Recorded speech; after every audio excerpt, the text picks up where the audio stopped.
So it's really getting the right place. So you've got to do it on your own. So Miles maybe is all right, and maybe isn't. I get in touch with him.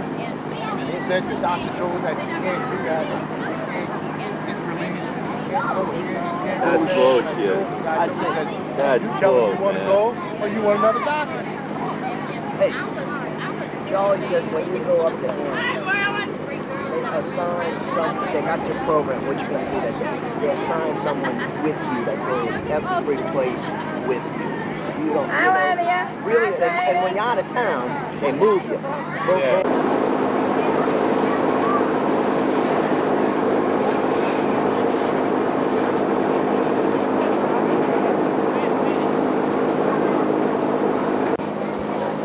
Everybody out here.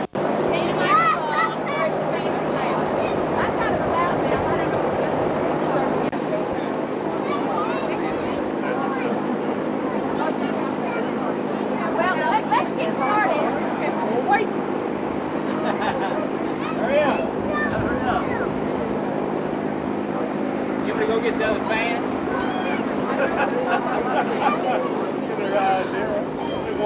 So, some of the other branches, you all were planning some kind of get-together or family reunion. He needs a chair, Ned. And we've sort of talked about it for quite a long time. It's going to happen last December, going to happen in April, and then finally, I heard that my cousin Pat was going to have it.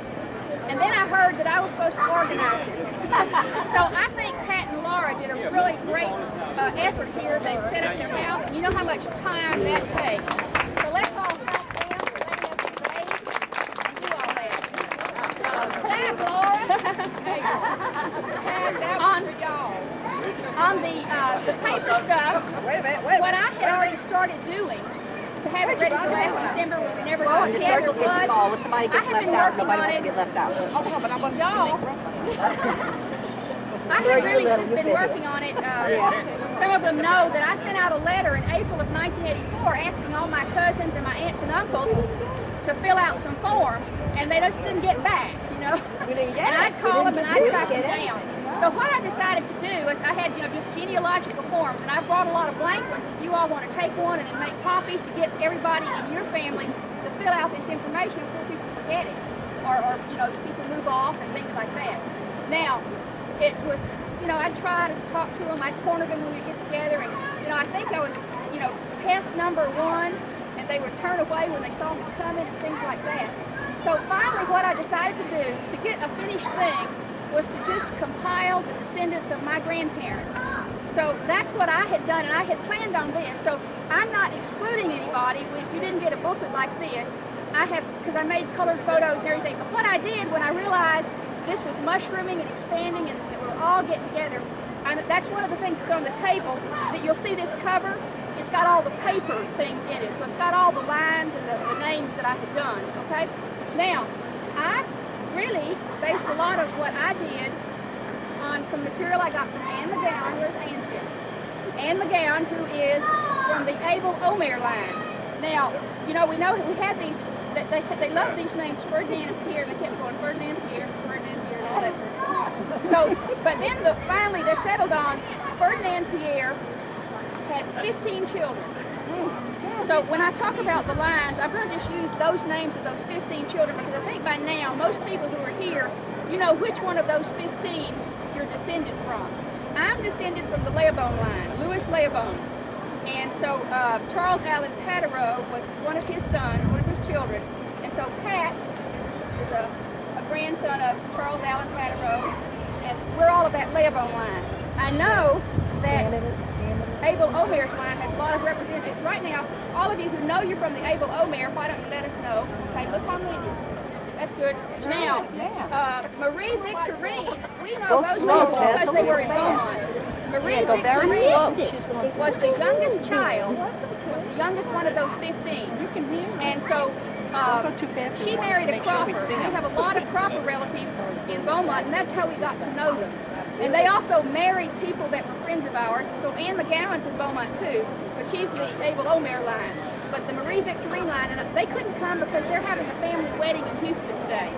But one of the handouts on the table is a handwritten list of the proper line, and that's from Marie Victorine. All right, and that's on the tape, who is the granddaddy, great-granddaddy, great-great-granddaddy, great-great-great, and maybe even great-great-great-great for some of the little ones, of all these.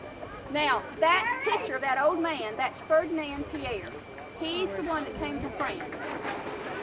And he's the one that went back and all this kind of stuff. Now,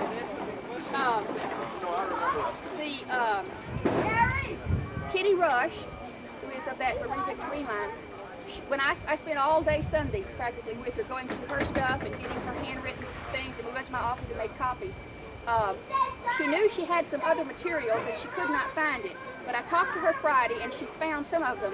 And what she thinks they are, and we're going to take great care and try to take them down to one of the blueprint companies and get a big thing and get them duplicated because they're very fragile. She thinks it's the naturalization papers or immigration papers of Ferdinand Pierre. That's what she thinks it is. So that's what we're going to try to get. Some of us were talking that wouldn't it be nice if while so many of us are here, we just say next year we're doing it on a certain day. We have a whole year. We might not know where we're doing it unless Pat and Laurie are saying do it here. But then we have a whole year to kind of get our own little lines in order and maybe bring stuff to share. So that would be something we work on trying to get, is that if those are the immigration papers or whatever else you sort of know somebody has, you can have a year to find it. Now, let's see, the other lines, is there any other line besides, we talked about Leobone, Marie Victorine, Abel Omer.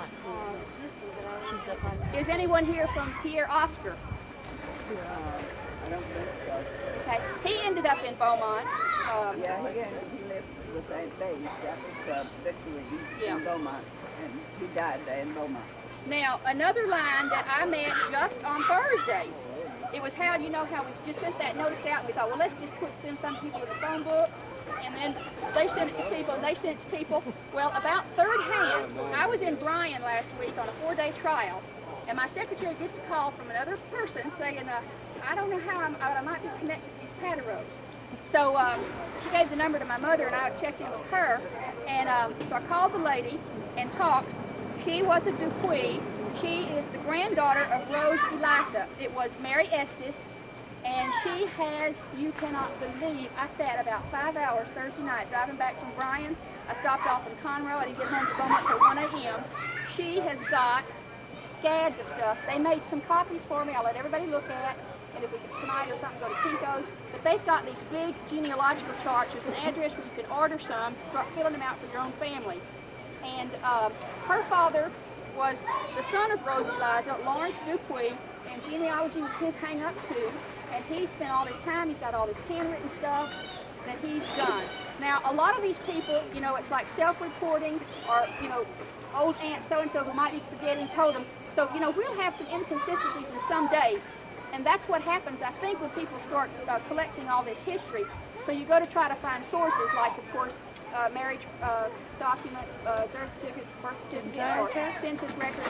But otherwise, there's a scads of stuff.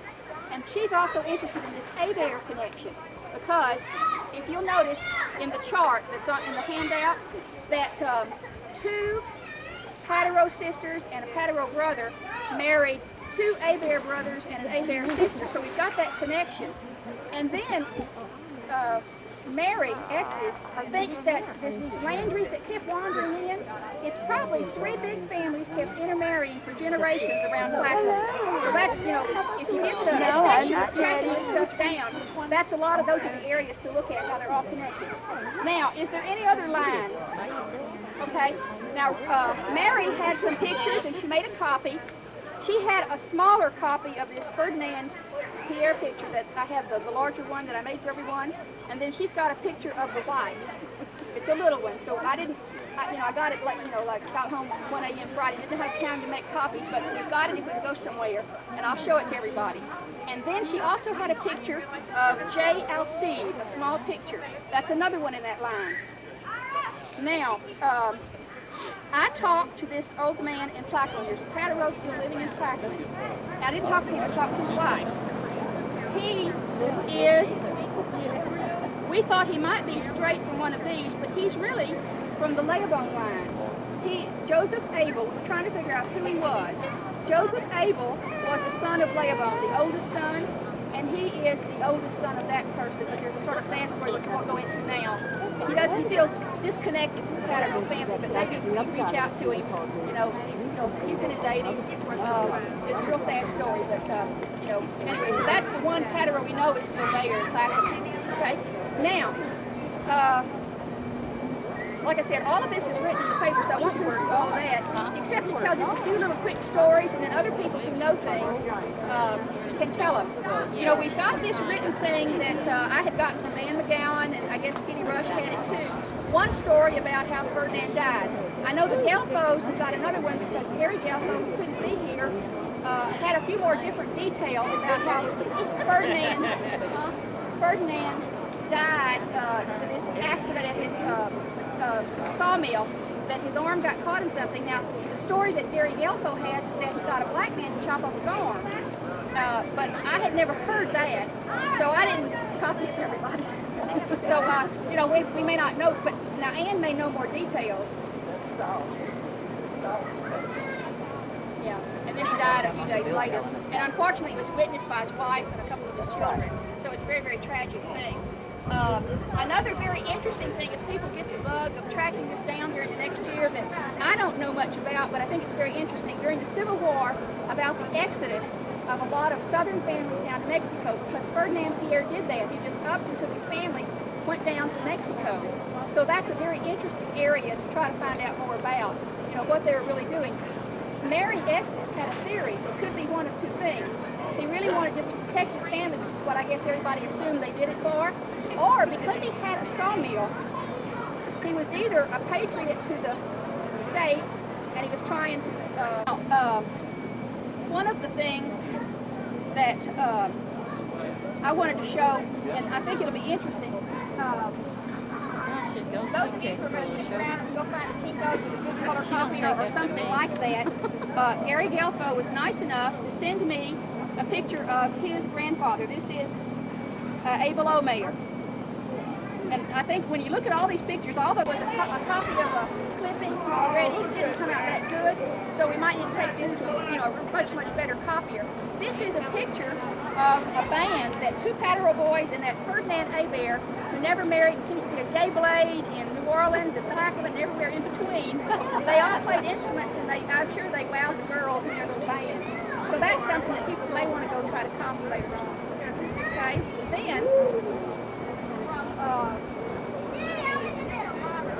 y'all get bored, somebody else talking, tell me.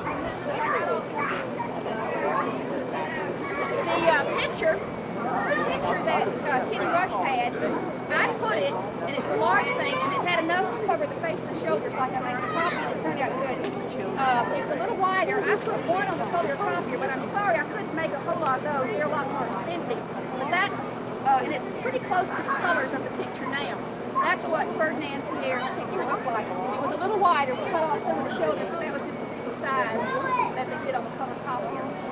So that's something that people want to do a color copier and try to. Okay? Ferdinand Pierre, who is the one that had the 15 children. We're seeing all of them. He's the grandsire. A lot of these Patureau fellas look like him. Patureau. Now, this is Marie Victorine, the youngest child of Ferdinand, and there's a picture of several people taken in Beaumont in 1931. This is actually, that's her in that picture blown up, and this is what her granddaughter had, that I made a color copy of that. And because it was blown up, that's why it's a little indistinct. But anyway, that's her. That's her. I don't mind passing these two around if y'all promise not to put potato salad on. Turn it around. That's Rose. She's sort of about in the middle of all those 15 children. If you look at the chart in the handout, she's about in the middle. What you're saying, yes. Of the 15 children. That's her grandmother then. Okay, then, this is that picture taken in Beaumont. This is Rosie Lysa, this is Marie Victorine, and they're identified under here. And it was so funny because some of these people I didn't know about till Sunday afternoon. One of these little girls is Mary Estes, who called me on Monday. Isn't that funny? I'm sitting there talking about her all Sunday afternoon, and then she calls my office on Monday morning. So that's another picture. I just made a color copy from. I've got a few copies, and they didn't copy too well, so if people want to get that, they can. Then, let's see. There's one more. Now, Mary Estes and I hit it off, so you must imagine how well we got along. She let me take one of her very precious pictures, and I'm sworn to cut my throat if I don't get it back to her. But this is Rose Lassa, you know, near at the end of her life with her two sons. One is Lawrence Dupuy, and the other one is Edward Dupuy. So if people want to take that, you know, we all go together and make copies of that. But I thought that was really nice of her. She wanted to come, but she just couldn't come. Elisa is one of those 15 children of Ferdinand Pierre. Chief about in the middle. Now, Lawrence Dupuy, did a big family history, I think. Yeah. Yes. Uh-huh. His son, where's his son with that?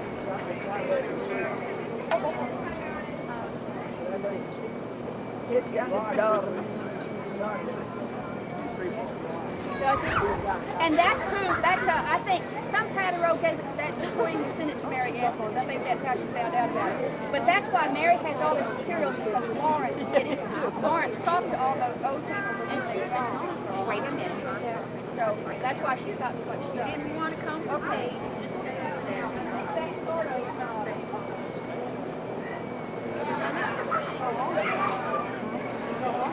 time, a month or two, I went off at Peace Corps training, and then, you know, he died, and I never got back with him. But he had collected a lot of stuff, and they always had, my mother always told me that Papa had pipe dreams about a fortune in France that you don't claim. Well, Irwin went there and checked on it, and too much time had gone by.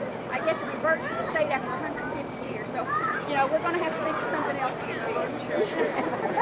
I have these pictures that I'll pass around that I took of the old Patureau cemetery. I mean, the Patureau tomb and the cemetery at Plaquemine. It's a big old white tomb above ground, and some of them aren't real good, but I sort of took them.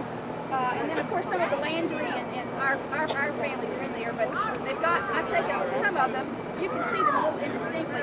Maybe, you know, next year we might just go invade Plaquemine or something. But and I mentioned these pictures about the tombs. Asked, they had a workman out there, and then they had some other people walking around. Well, they have tried to start. Just last week, I tried to talk to them and ask and get an update. I had sent him like $30, you know, 4 or 5 years ago to help out. And I tried to talk to the priest at the parish church in Plaquemine, and he was busy. But I talked to, you know, the lady there at the rectory. They do have an association. I gave her my name and address, so they're going to put me on the mailing list. And it's to try to help, you know, take care of that place. And so that's why I'm mentioning to all of you. Surely if you're interested enough in Patureau ancestry, you probably want, when I get the thing, you know, I'll give them everybody's name who wants to be on the mailing list to be a part of that, to preserve that cemetery so it doesn't fall into disrepair. Because, I mean, they have dates on there to the 1800s, and I think earlier. But I'll pass these pictures around. When I was talking to Mary Estes on Monday, she said that Ferdinand Cropper, who is from that Marie Victorine line, he and his wife have had an antique store for years, they dealt in antiques, love them, etc., etc. Mary said Ferdinand Cropper has got Ferdinand Pierre's bed, the bed he died in, the bed that came from France. So I called Ferdinand Cropper up and said, could I come over and take a picture of your bed? These are pictures of the bed that Ferdinand Pierre died in. Got it from all views. I'll start it this way. Y'all can look at it. Start a museum, I believe. I'm telling you. Can I ask a question? Maybe a year ago, my dad got something in the mail that said a Patureau book. Did anybody get a copy of that? Sometimes those come out, you know, I get them and other people get them, and it's not really anything but people. He's not going to get these copies. These are just in our line. Right. But my Aunt Nora, this is a picture of them all passed. So all the Marie, Annette, Marie, Lynn, Nora let me keep this. So this is pretty much how I got it, and I just keep it safe. And I see it. It's Mama Pat. Let's see it again. Linda, let's see it. Yeah. She is the wife of Charles Allen Patureau. She's our grandmother. That's Mama Pat. That's what we call them, Mama and Papa Pat. We called the buy-in Annette. Uh-huh. Able to go and stay at that farm is, that's my grandmother, Annette Landry, who married Charles Allen Patureau when she was a little girl.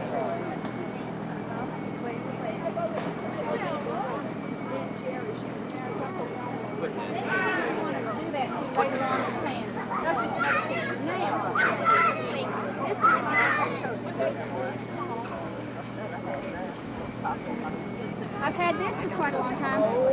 This is Papa and Mama Pat, their wedding picture, I think. I'll walk around with it. You want to take it, and then I'll walk it. Okay. And we can get this out later. Let other people stand up.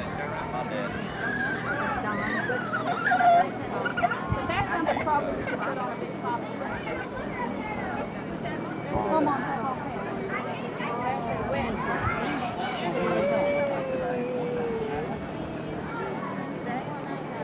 Keith is here. I had the other one. Do you have that? Oh, you brought everything. I want to know who these other people are. Okay, let me just put this in here. We can save it and we can take it out later. Pass this out now, but we'll sit later.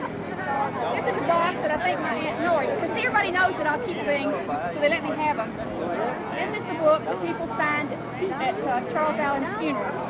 And these are all the cards and letters of sympathy that my grandmother received.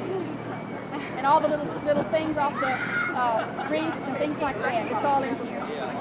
So we can look through that later, people who want to look at that kind of stuff. Some of you may find letters from your mothers or your fathers to her in sympathy. But that was all kept, so we've got that saved. And I've got assorted other pictures that I don't think we need to take a lot of time right now. Like those in our line might want to come look at it, because it's really people like that, I think. But what I want to encourage everybody to do, it's what I'm going to start doing. It's like the picture of Rosie Liza. I would like to have a picture of all those 15. I know we can't do that probably now. And then on my grandfather's siblings, I'm trying to collect pictures of like my mother's aunts and uncles. And I think that might be one way to think of organizing if y'all want to start doing your own thing, and then we can share that next year, maybe what we find. So that's what I'm going to be doing, is trying to collect pictures of my grandparents' siblings to have this complete as we can. That's all I have, unless anybody wants to ask questions, and then let somebody else who knows stuff on some of the other lines. And my brother Gary's been doing a lot of genealogy, but I've just been helping with a little bit. Mainly we've been studying up the line, and not so much the Patureau line, but the peppercorn line. Oh. And the only little bit I can tell you about the peppercorn line, which is Abel Omer's, one of his, I guess that's wife or daughter, I can't even remember which, but his wife, there we go. Her name was Eunice Constant. Eunice Constant Peppercorn, and all we've done is we've traced them back to about 1850, when a fellow named Jacob Miller was listed on the Opelousas census, and his wife's name was Esther Miller. And Jacob Peppercorn was born in France in the, I guess the, what's that area called, right next to Germany? Alsace-Lorraine, right. And what we're trying to do, the wife's name was Esther Miller, and we were trying to find where she was born, and all we've been able to find out thus far is that she had a sister and Eunice at the same time. That's about as much as I know. Nothing but what's on this piece of paper.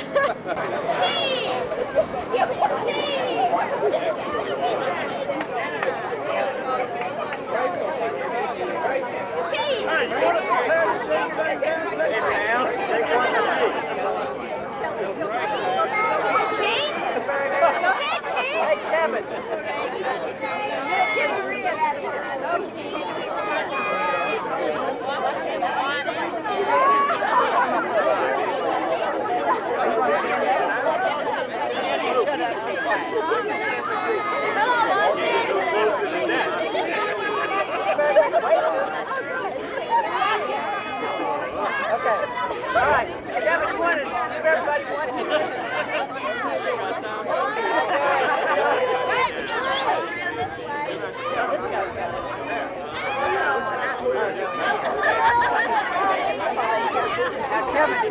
Kevin, show me what you're taking on when I get in there.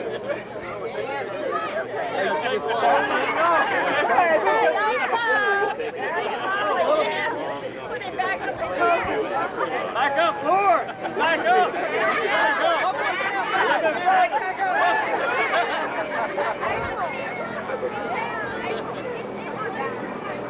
Go for it. Gary, okay, I can get you all from this way. Okay. Everybody look over here at me, and then I can get you. Everybody look at Gary. Hi, Gary. Who's Gary? Hey, you know, Deborah's little, but she's getting heavy, goddammit. Hurry up. Gary, catch your full ass. You know how old she's getting older. Hey! All right. Let's take another one. We can get maybe 2 of them.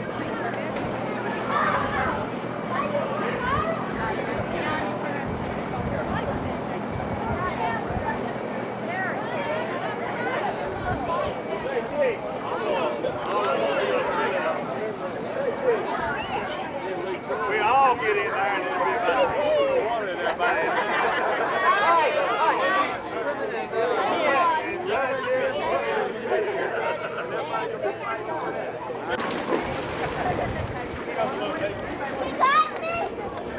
Yeah, I think your head was under the water.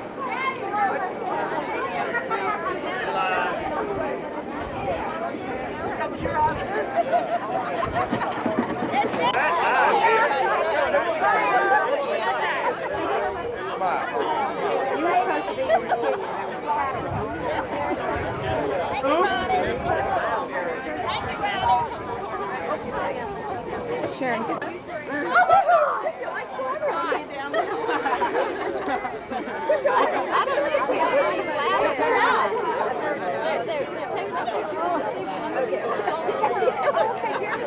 The last chance might not be here next year. The last chance might not be here next year. She said, she thinks we feel like celebrities. I think they're taking it because we might not be here next year.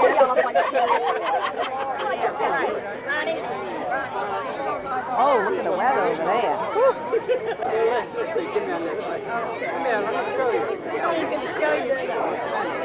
Hey, that's the wrong side, Daddy. We gotta pat around.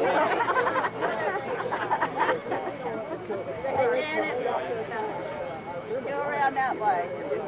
Tell us what your names are. My name is Lenora. My name is Ann. My name is Letty. I forgot mine. Eduardo. I knew somebody was going to have some funny to say. But when I go in the hospital, I go in as Dolores. So this is Dolores Ann. Why? Oh. Nora. And where's Nettie? Raise your hand. Nettie. There's Sadie. There's Ned. There's Lydia. Who's that rich guy in the sundress? There's Janice. I don't know that son of a gun. I can get a picture. Hey?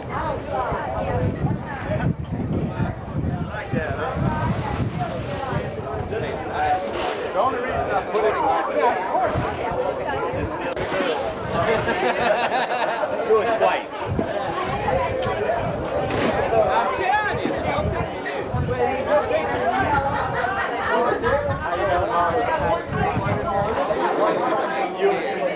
I didn't see no Coors Light.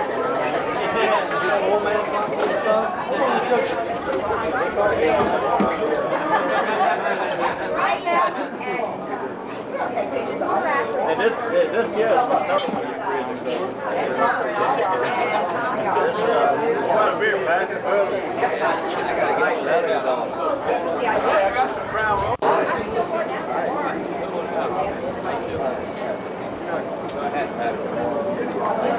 That's almost done. Well, you never knew it. No, I know of it.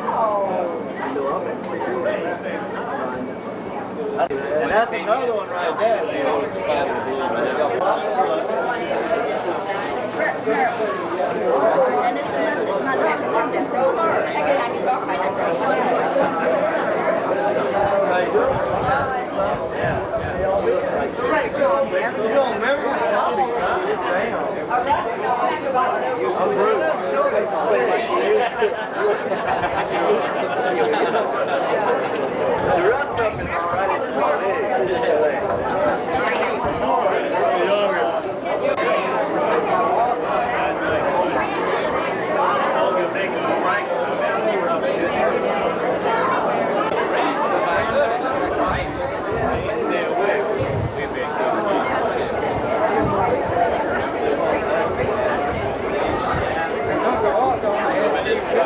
What are you doing? You just drilling business or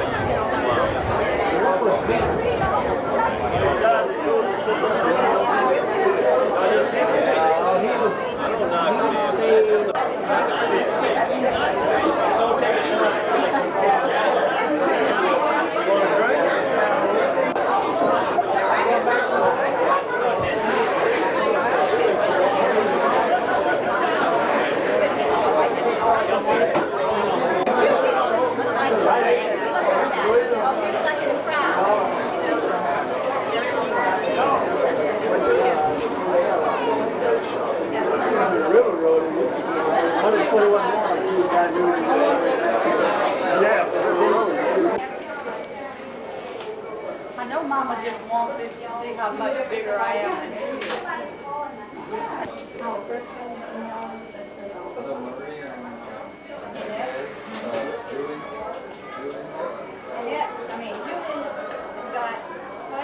And that's Aunt Lydia down there? Well, she said she thinks so, but she's not sure.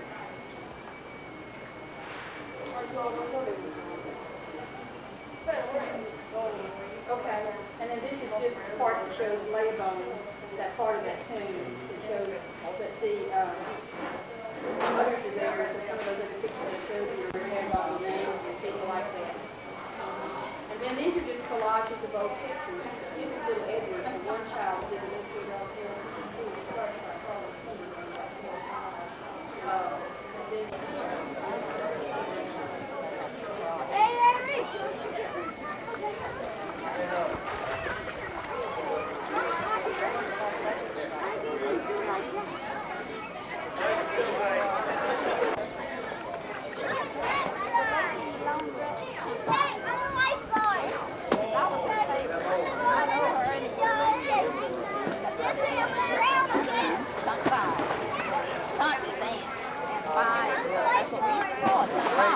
Mama thought that was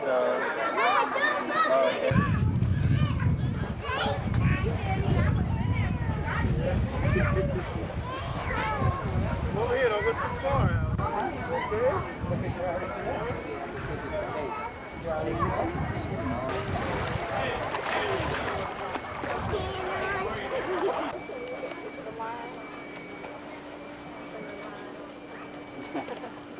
you growl a lot. She's going to make a lawyer. She debates everything you say. I told her she should be a lawyer. Most definitely. She knows everything. Hey. I know. What you need, Butch? I thought you see who you were. Ha ha ha ha.